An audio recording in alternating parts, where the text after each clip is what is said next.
दोस्तों, middle east में जब भी जंग की आहट होती है तो एक देश का नाम सबसे पहले गूंजता है, ईरान। चाहे वो हूती विद्रोह हो, हमास हो या हिजबुल्ला, इन सबके पीछे ईरान का हाथ माना जाता है। लेकिन आप जानते हैं कि एक वक्त ऐसा भी था जब ईरान और अमेरिका दुनिया का सबसे पक्के दोस्त हुआ करते थे। तो फिर ऐसा क्या हुआ कि ये दोनों आज जान के दुश्मन बने हुए हैं? आज इस वीडियो में हम आपको इस इतिहास के पन्ने को पलटेंगे और जानेंगे वाई ईरान हेट्स यूएसए। लेकिन दुश्मनी समझने से पहले हम उस देश को समझना होगा जो खुद को बाकी दुनिया से अलग मानता है, ईरान। ईरान की अलग पहचान है, शिया, सुन्नी और भाषा। ईरान बाकी मुस्लिम देशों से अलग है। क्यों? इसका कारण छिपा है सदियों पुराने इतिहास से। जैसे कि हजरत मोहम्मद साहब की वफात के बाद जब मुस्लिम समुदाय दो हिस्सों में बट गया, एक तरफ सुन्नी था, दूसरी तरफ शिया। आज ईरान दुनिया का सबसे बड़ा शिया मुस्लिम देश है जो अपने पड़ोसी सुन्नी देशों से अलग खड़ा करता है। इतना ही नहीं, जहां पड़ोसी में अरबी बोली जाती है वहीं ईरान की भाषा अपनी है, फारसी। यही वजह है कि ईरान खुद को सांस्कृतिक रूप से बहुत पुराना और प्रभावशाली मानता है। लेकिन तो ये तो सिर्फ पहचान की बात है। असली गुस्सा तब भड़का जब बाहरी ताकतों ने ईरान के कीमती संसाधनों पर अपनी नजरें गड़ाई। साल है 1800 से 1950 का। ईरान का गुस्सा सिर्फ 20-30 साल पुराना नहीं। 19वीं सदी में जब ईरान के राजा ने तंबाकू का व्यापार एक ब्रिटिश कंपनी को सौंप दिया, तब पहली बार ईरान की जनता तंबाकू आंदोलन के लिए सड़कों पर उतरी। यहाँ से पश्चिम के खिलाफ नफरत की बीज बोया गया।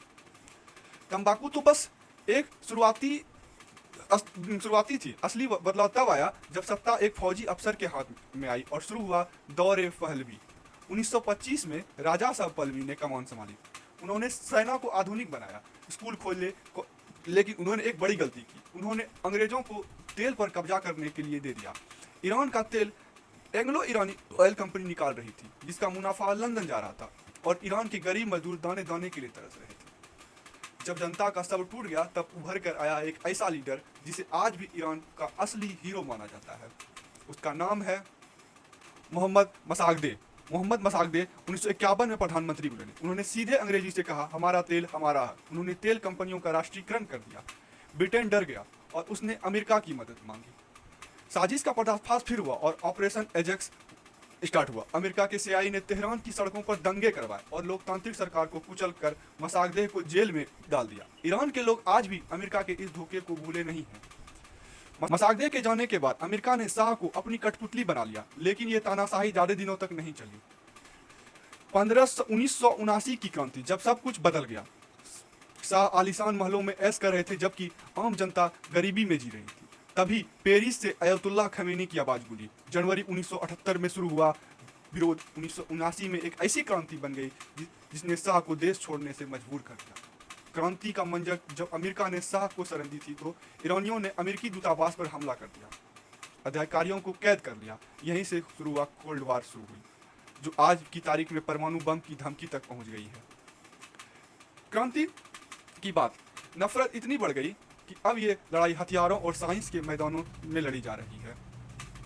न्यूक्लियर बम और यूरेनियम का खेल, बाकी सारा चीज ये बम का ही है। आज का सबसे बड़ा खतरा है न्यूक्लियर बम।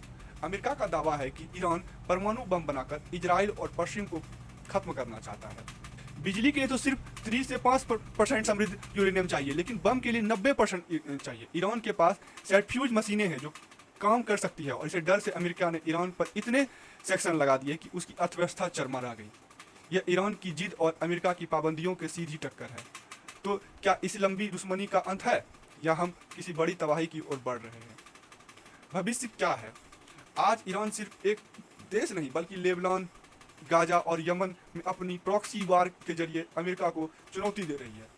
ओबामा के वक्त सुलह की कोशिश हुई थी, पर ट्रंप ने उसे खत्म कर दिया। आज हालत ऐसी है कि छोटी सी गलती तीसरे विश्व युद्ध का कारण बन सकती है। ईरान की कहानी हमें सिखाती है कि आत्मसम्मान की लड़ाई सदियों तक चलती है। और क्या लगता है, क्या अमेरिका अपनी पुरानी गलतियों के लिए माफ़ी मांगेगी? चाहे कमेंट में अपनी राय जरूर दें और हमारे चैनल को सब्सक्राइब करें।